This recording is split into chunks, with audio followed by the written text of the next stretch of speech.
Ali no evento do presidente Lula com os jornalistas, nós já comentamos um pouquinho aqui nesse primeiro bloco sobre a menção de Lula a respeito da operação envolvendo o INSS e outros temas. Mas agora, nós queremos trazer um trecho em que ele menciona a situação do ministro da Fazenda, Fernando Haddad. Eu acho que nós não temos o Anelli conectado conosco, vamos direto aqui, né?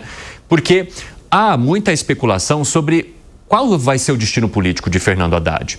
E até pelo que o presidente Lula considera o tamanho político de Haddad, para ele não faria sentido, por exemplo, Haddad largar um ministério e simplesmente não ocupar nenhum cargo eletivo. Mas o ministro Fernando Haddad tem dito que quer se afastar um pouquinho dessa possibilidade e apenas atuar com o presidente Lula. Vamos ver então o que Lula disse sobre a situação.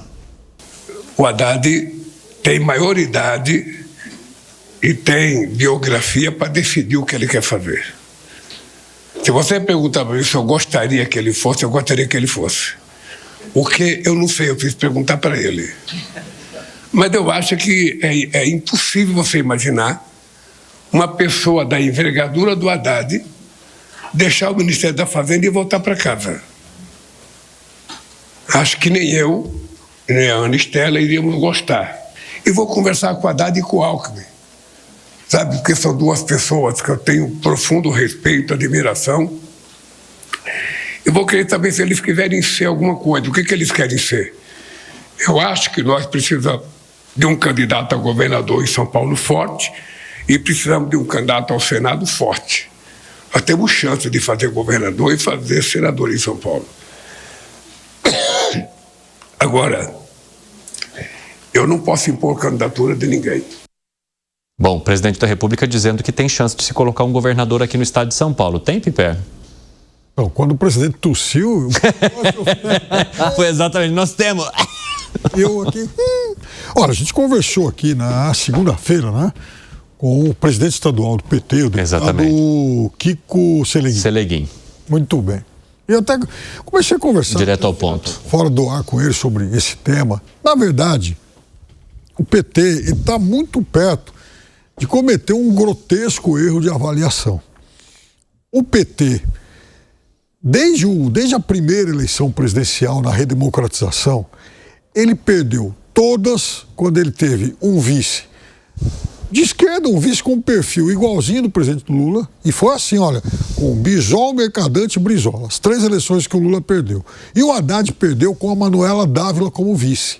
Agora, o PT venceu todas em que ele teve como vice um moderado. Por quê? Porque isso dá uma oportunidade de se conversar com outros setores da sociedade. Isso é elementar. Então, o Alckmin além de fazer um excelente trabalho, ele preenche esse requisito. O governador Alckmin, ele não é do mesmo espectro político do presidente da República. Então, ele amplia a abrangência dessa chapa.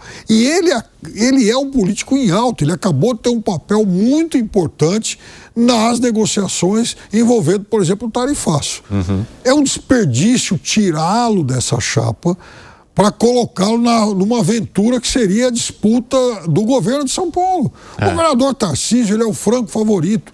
Provavelmente ele vai ganhar tanto do Alckmin quanto do ministro Haddad, que é o melhor quadro que o PT tem. O ministro Haddad tem que ser preservado para outras funções mais nobres, mas não para ser de novo boi de piranha para perder uma eleição. Não é possível que o PT não faça esse cálculo político. É interessante. Ô, Zé Maria Trindade, eu quero também ouvir a sua análise sobre uma outra situação que tem sido apontada em relação ao nome de Geraldo Alckmin, que é a proximidade que ele tem com muitos prefeitos do interior de São Paulo. Mas a gente está falando de uma proximidade que, inclusive, pode existir, mas que era mais competitiva e permanente antes do governador Alckmin ir para uma chapa com o presidente Lula, um movimento que foi bastante criticado por muitas pessoas que até então eram aliadas dele. Ou seja, dá para dizer ainda que o vice-presidente Geraldo Alckmin tem a mesma cola com o interior de São Paulo que ele tinha lá atrás ou que ele acumulou ao longo de anos do governo, mesmo depois de partir para uma chapa com um opositor histórico, politicamente falando dele, que é o presidente Lula? dilapidou o patrimônio político dele em São Paulo. É sobre de uma reunião que aconteceu na área política ali próxima do presidente Lula. Lá atrás foi uma reação à estratégia que está sendo montada há mais de um ano pelo PL, de tomar o Senado Federal. Quando eu digo tomar, é eleger senadores, né? Não é tomar a força. E aí, uma estratégia muito bem montada, o ex-presidente articulou o seguinte, que apresentaria candidatos ligados diretamente a ele em todos os estados. E isso faria a eleição de um ou dois e, pelas contas, eles ficariam, né, o grupo do ex-presidente Jair Bolsonaro, com ali 49 senadores, né?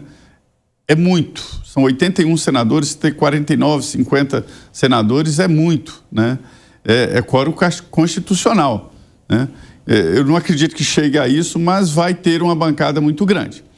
E aí disseram o seguinte para o ex-presidente e o grupo político, olha, é impossível fazer isso, porque quando a apresentação dos candidatos, haverá divergências e vai dividir o PL. E isso já está acontecendo.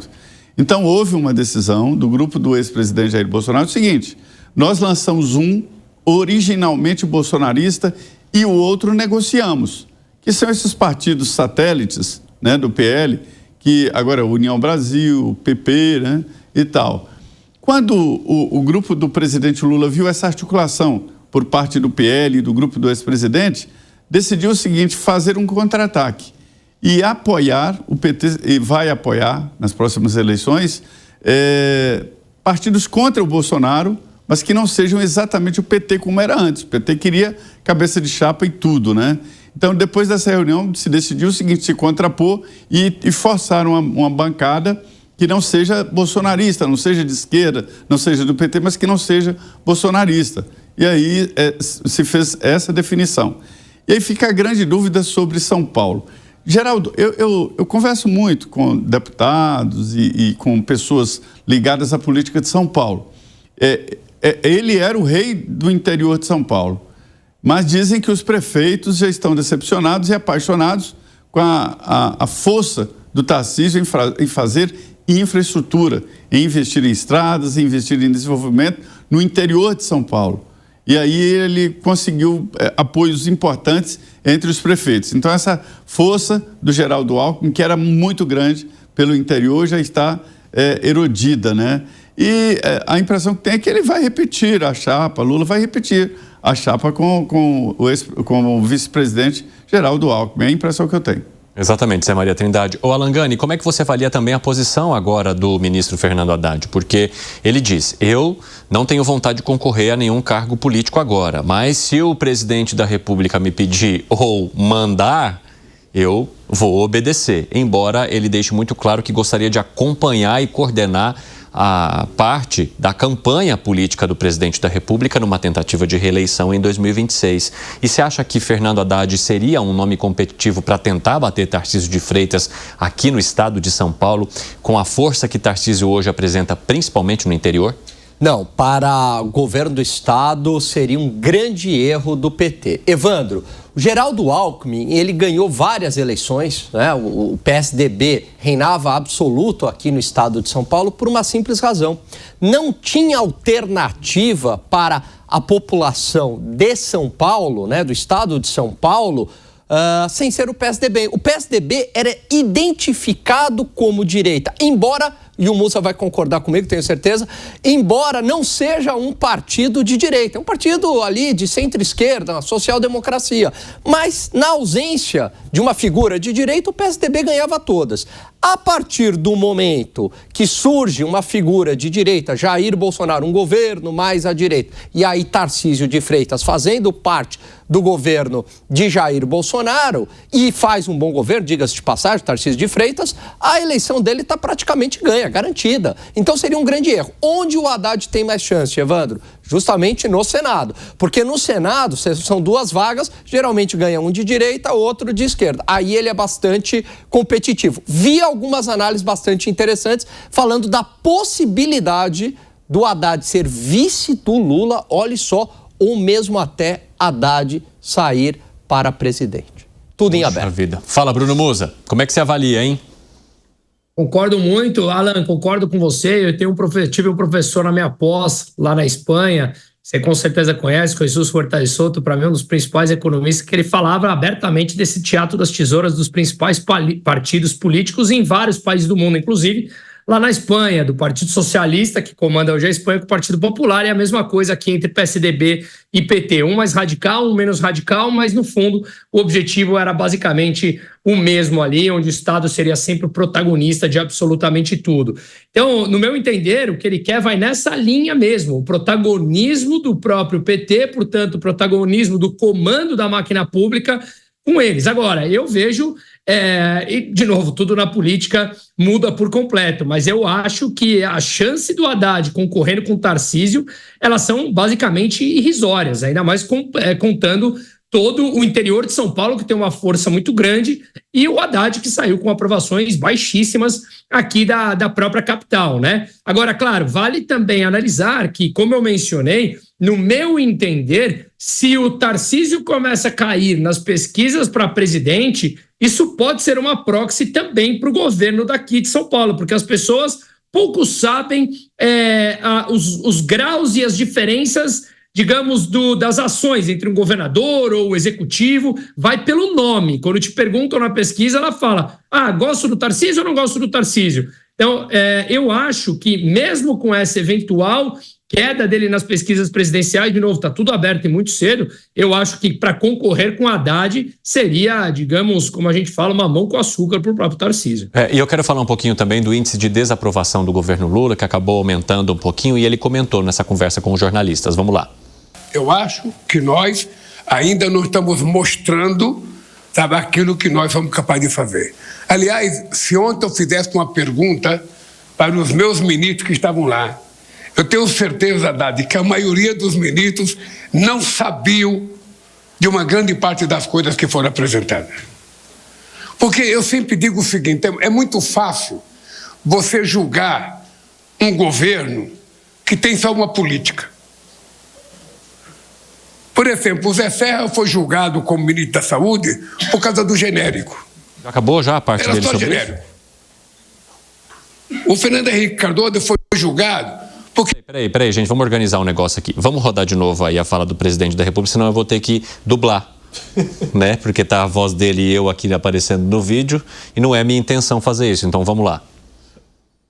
Eu acho que nós ainda não estamos mostrando, sabe, aquilo que nós somos capazes de fazer. Aliás, se ontem eu fizesse uma pergunta para os meus ministros que estavam lá, eu tenho certeza, Haddad, que a maioria dos ministros não sabiam de uma grande parte das coisas que foram apresentadas. Porque eu sempre digo o seguinte, é muito fácil você julgar um governo que tem só uma política. Por exemplo, o Zé Serra foi julgado como ministro da Saúde por causa do genérico. Era só genérico. O Fernando Henrique Cardoso foi julgado porque era o real. Era só o real. Olha, então vamos falar um pouquinho dessa questão da desaprovação, porque numa pesquisa Quest foi apontado que a desaprovação e a aprovação do presidente da República, se a gente levar em consideração a margem de erro, elas estão praticamente na mesma coisa. A desaprovação está 1 ponto acima da aprovação. Se não me engano, são 46 e 47? 49 e 48. 49 e 48. Então são a desaprovação um pouquinho maior e subiu em relação às últimas comparações, mas se a gente levar em consideração a margem de erro também das últimas pesquisas, ficou tudo ali no mesmo esquema. Então a gente tem metade aprovando, metade desaprovando. E aí o presidente da República diz que essa desaprovação acontece porque o governo não está sabendo mostrar tudo aquilo que faz, não está sabendo comunicar. É de fato apenas um problema de comunicação, hein, Fábio Piperno? Não, eu não acho que seja só isso. Eu acho que e hoje saiu uma outra também da Atlas Intel que praticamente coincide com esses números, né? Dá uma pequena variação de 1,7, 1,8, alguma coisa assim. Até o presidente tinha melhorado 0,1 em relação ao anterior, ou seja, nada. Acontece o seguinte, quanto o presidente teve no primeiro turno da eleição passada? 48,3. Então, esses 48 aí que tem aparecido nesses levantamentos, eles mais ou menos espelham o tamanho do público que votou no presidente na eleição passada. Porque eleição em segundo turno vira eleição também de rejeição. No primeiro turno, não. No primeiro turno, o cidadão vai lá e vota naquele em quem ele acredita, enfim. Então, então esses 48 que estão aprovando o presidente, muito provavelmente são aqueles eleitores que lideram liderança no primeiro turno. E para vencer um segundo turno, aí ele vai ter que conquistar uma fatia entre aqueles que hoje o desaprovam. Fala, Gani. Mas é exatamente isso, né? Falta políticas para conquistar justamente esta fatia, por isso que estagnou aí nos 48%. Quando a gente volta no passado, e ele cita ali o Fernando Henrique, pegar o governo Fernando Henrique, ele fez algumas reformas que ajudaram outros governos, inclusive o governo do próprio presidente Lula, quando eleito em 2002, e depois tomou posse em 2003, que em plano real, uma série de privatizações, saneamento das contas públicas, tripé macroeconômico, criação das agências reguladoras, criou bases institucionais e isso tem efeito aí por anos, né? Se a gente pegar também o governo Temer, né, reforma trabalhista, teto de gastos, ajuste das contas públicas, também foi extremamente importante. Qual que é a grande marca deste governo? Não há uma grande marca. Este que é o grande problema. Então, não é uma falha de comunicação de que basta um marketing ali e que, de repente, essa aprovação vai subir. Não, são simplesmente políticas que foram adotadas, principalmente no segundo mandato do Lula e no